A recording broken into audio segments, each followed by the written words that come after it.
Hi, good afternoon, all of you. How are you all?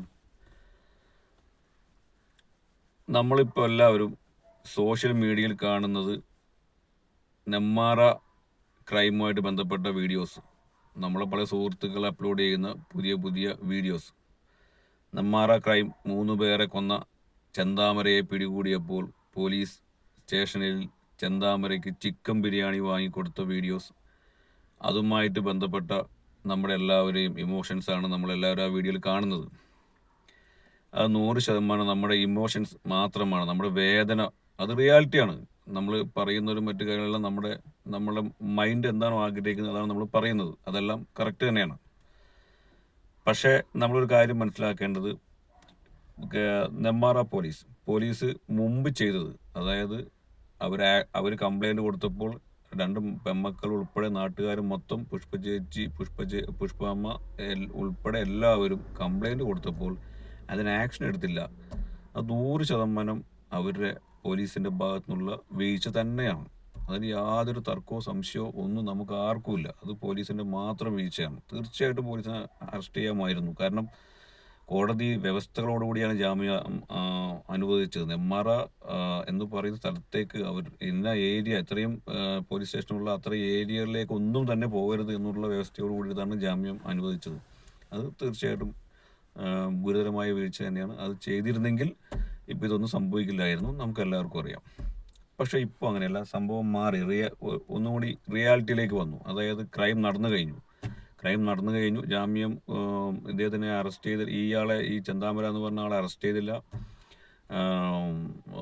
അത് വളരെ ലാഘവത്തോടെ വിട്ടയച്ചു. അതിനുശേഷം ക്രൈം നടന്നപ്പോൾ ഇപ്പോഴുള്ള പ്രസൻറ്റ് സിറ്റുവേഷൻ, ചിക്കൻ ബിരിയാണി വാങ്ങിക്കൊടുത്തു. അത് നമുക്ക് എല്ലാവർക്കും വേദന ഉണ്ടാക്കുന്ന കാര്യം തന്നെയാണ്. പക്ഷേ ഇപ്പോൾ പോലീസിൻ്റെ ഭാഗത്തുനിന്ന് റൈറ്റ് ടു വേയിലാണ് അന്വേഷണം പോയിക്കൊണ്ടിരിക്കുന്നത്. നല്ല കറക്റ്റായിട്ടുള്ള അന്വേഷണമാണ് പോയിക്കൊണ്ടിരിക്കുന്നത്. കാരണം നമുക്ക് എല്ലാവർക്കും അറിയാം, പോലീസ് എന്ന് പറയുന്ന ഫോഴ്സ് ക്രിമിനലുകളെ പിടിക്കുക, ക്രൈം ചെയ്യുന്ന ആൾക്കാരെ പിടികൂടുക, അവരുടെ ക്രൈം തെളിയിക്കുക, അത് എന്നിട്ട് കോടതിയിൽ പ്രസൻറ്റ് ചെയ്യുക. ഇതാണ് പോലീസിൻ്റെ ഡ്യൂട്ടി. അത് നമുക്ക് എല്ലാവർക്കും അറിയാം. നമ്മൾ പലപ്പോഴും പല സാഹചര്യങ്ങളിൽ ഇമോഷണൽ പെട്ട് നമ്മൾ മറന്നു പോകുന്നതാണ്. അതുകൊണ്ടാണ് അത് പ്രകടിപ്പിക്കാതെ പോകുന്നത്. അപ്പോൾ അതാണ് പോലീസിൻ്റെ ഡ്യൂട്ടി. ചെന്താമര എന്ന് പറയുന്ന അയാളെ പിടികൂടി, അയാൾക്ക് ഭക്ഷണം വാങ്ങിച്ചു കൊടുത്തു. അയാൾക്ക് വയസ്സ് 10-20 അല്ല പ്രായം. അയാൾക്ക് ഒരു 60 വയസ്സുണ്ടെന്ന് തോന്നുന്നുണ്ട്. കാഴ്ചയിൽ ഒരു 10-60 വയസ്സുണ്ട്, നമുക്ക് കറക്റ്റ് അറിയില്ല. കാഴ്ച അത്രയും തോന്നുന്ന ഒരു വ്യക്തിയാണ്, എന്തായാലും വൃദ്ധനാണ്. അപ്പോൾ ജസ്റ്റ് ഭക്ഷണം വാങ്ങിച്ചു കൊടുത്തു. അത് റൈറ്റ് വേ ആണെന്ന് പറയാൻ കാരണം, ഇനി ഭക്ഷണം വാങ്ങിച്ചു കൊടുത്തില്ല, ജസ്റ്റ് ഒരു ഇമാജിനേഷനാണ്, ഒരു സങ്കല്പികം. ഇത് നടന്നിട്ടില്ല, ഇത് റിയാലിറ്റി അല്ല, സംഭവിച്ചിട്ടില്ല. ഇതൊരു ജസ്റ്റ് ഒരു ഇമാജിനേഷൻ, ഒന്ന് സങ്കല്പിക്കുക. പോലീസ് ഉദ്യോഗസ്ഥർ, അതിപ്പോൾ എനിക്ക് ഓരോരോ റാങ്ക് പറഞ്ഞ് മെൻഷൻ ചെയ്യാൻ അറിയാത്തതല്ല, കാരണം ഇത് റിയാലിറ്റി അല്ല, ഇത് സംഭവിച്ചിട്ടില്ല. അതുകൊണ്ട് പോലീസ് ഉദ്യോഗസ്ഥർ എന്ന് മാത്രം പറയാം. ഈ ചെന്താമര എന്ന് പറയുന്ന ആളെ പോലീസ് സ്റ്റേഷനിലേക്ക് കൊണ്ടുവരുന്ന സമയത്ത് ഒരു പോലീസ് ഉദ്യോഗസ്ഥൻ നേരെ താടിക്കിട്ടൊരു തോണ്ട്, ഒരു ഇമോഷൻ പ്രകടിപ്പിക്കാവുന്ന ലെവലിൽ താടിക്കിട്ടൊരു തോണ്ടി. വേറൊരു പോലീസ് ഉദ്യോഗസ്ഥൻ അത് കണ്ടുകൊണ്ടിരുന്ന പോലീസ് ഉദ്യോഗസ്ഥൻ നേരെ വന്ന് വയറിനിട്ട് നല്ല അടിപൊളി ചാമ്പ് ഒരു 3 എണ്ണം നേരെ കുനിച്ച് നിർത്തിയിട്ട് മുട്ടും കൈ മടക്കിയിട്ട് ഒരു 3-4 ചാമ്പ്. അത് കഴിയുമ്പോൾ ചെന്താമര പതുക്കെ എണീക്കും. ഇത് കണ്ടുകൊണ്ട് വന്ന വേറൊരു പോലീസ് ഉദ്യോഗസ്ഥൻ അവരുടെ ഇമോഷണൽ അവർ കാണിക്കുകയാണെങ്കിൽ, ഇമോഷണൽ കാണിക്കാൻ വേണ്ടി നേരെ വന്ന് മുഖത്ത് കുറ്റിക്ക് നോക്കി ഒരു അറ്റ ചാമ്പ്. ഇതോടുകൂടി ചെന്താമര ക്ലോസ്. ഇമാജിനേഷനാണ്, റിയാലിറ്റി അല്ല. ഇതോടുകൂടി ചെന്താമര ക്ലോസ്. പിന്നീട് ഉണ്ടാവുന്നത് എന്താ? ഇതിൻ്റെ ഈ ചെന്താമരയ്ക്ക് പറ്റിയ ആഘാതത്തിനനുസരിച്ച് അവരെ സസ്പെൻഡ് ചെയ്യുകയോ അല്ലെങ്കിൽ അന്വേഷണ വിധേയമായി സസ്പെൻഡ് ചെയ്യുകയോ അല്ലെങ്കിൽ ഡിസ്മിസ് ചെയ്യുകയോ ചെയ്യും. അവരുടെ കുടുംബം വഴിയാധാരായി.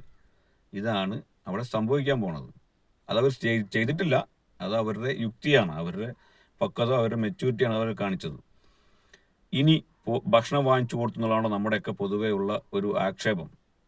നേരെ മറിച്ച് ഭക്ഷണം വാങ്ങിച്ചു കൊടുത്തില്ല എന്നിരിക്കട്ടെ, ചെന്താമര എന്ന് പറയുന്ന ആളുടെ ഹെൽത്ത് വീക്കാവും, അയാളെ നേരെ ഹോസ്പിറ്റലിലോട്ട് കൊണ്ടുപോകും, നമ്മുടെ ആഗ്രഹങ്ങളൊന്നും നടക്കാതെ വരും. അപ്പോൾ പോലീസ് ചെയ്തത് വളരെ കറക്റ്റ് റൈറ്റ് പാത്തിലാണ് ചെയ്തത്. എൻക്വയറി ചെയ്തു, അയാൾ കുറ്റം സമ്മതിച്ചു, എല്ലാ കേസും അയാൾ കുറ്റം സമ്മതിച്ചു. ഇനി പോലീസിന് ചെയ്യാനുള്ളത് അയാളുടെ ആരോഗ്യം സംരക്ഷിക്കുക എന്നുള്ളതാണ്. അയാളുടെ ആരോഗ്യം പരിപൂർണമായി സംരക്ഷിച്ചു കൊണ്ട് വേണം കോടതിയിൽ പ്രസന്റ് ചെയ്തിട്ട് നേരെ ജയിലിലേക്ക് അയക്കാൻ. നിയമം അനുശാസിക്കുന്ന പരിപൂർണ ശിക്ഷ അയാൾക്ക് വാങ്ങിക്കൊടുക്കണമെങ്കിൽ അയാൾ പരിപൂർണ ഹെൽത്തി ആയിരിക്കണം. അപ്പോൾ അതിനനുസരിച്ചിട്ടാണ് പോലീസ് ആ റൈറ്റ് ഡിസിഷൻ എടുത്തിട്ട് വളരെ ഭംഗിയായിട്ട് മുന്നോട്ട് പോകുന്നത്. നമ്മൾ ആരും തന്നെ ഇമോഷൻ്റെ അടിസ്ഥാനത്തിലാണെങ്കിലും നെമ്മാറ പോലീസിനെ തെറ്റിദ്ധരിക്കരുത്. നെമ്മാറ പോലീസ് മാത്രമല്ല ഒരു പോലീസുകാരെയും തെറ്റിദ്ധരിക്കരുത്. അത് നെമ്മാറ പോലീസിനെ ഞാൻ എടുത്തു പറയുന്നു. ഈ ക്രൈമിൽ അവരാണ് ഉൾപ്പെട്ടത് കൊണ്ട് നെമ്മാറ പോലീസിനെ എടുത്തു പറയുന്നു. അവരെ തെറ്റിദ്ധരിക്കരുത്. അവരിപ്പോൾ റൈറ്റ് പാത്തിലാണ്. അവർ അന്വേഷണം വളരെ മനോഹരമായിട്ട് പോകുന്നുണ്ട്. അവർ കോടതിയിൽ പ്രസന്റ് ചെയ്തതിന് ശേഷം അവർ വ്യക്തമായി പറഞ്ഞു, ഇയാൾ ഇങ്ങനെ ശ്രമം മാത്രമല്ല 3 പേരെ കൊന്ന ആളാണ്. കൂടാതെ ഇനിയും വധഭീഷണി മുഴക്കിക്കൊണ്ടിരിക്കുന്ന ആളാണ്. ഇയാളെ പുറത്തു വിട്ടാൽ ഇനിയും മറ്റുള്ള ആളുകൾക്ക് ജീവഹാനി സംഭവിക്കും. അതുകൊണ്ട് നിയമം അനുശാസിക്കുന്ന മാക്സിമം പണിഷ്മെന്റ് ഇയാൾക്ക് നൽകണമെന്ന് കോടതിയോട് നെമ്മാറ പോലീസ് ആവശ്യപ്പെട്ട് കഴിഞ്ഞു, സംഭവിച്ചു കഴിഞ്ഞു. അപ്പോൾ നമ്മൾ ഇമോഷൻ്റെ അടിസ്ഥാനത്തിൽ, നമ്മുടെ വേദനയുടെ അടിസ്ഥാനത്തിൽ ഇനി നെമ്മാറ പോലീസിനെ ആരും കുറ്റപ്പെടുത്തരുത്. അവരുടെ ഇപ്പോഴത്തെ ഇപ്പോഴത്തെ അവരുടെ റൈറ്റ് വേ ആണ്. Okay, it's me Shinu Sheikh Abdul Khader. Thank you very much.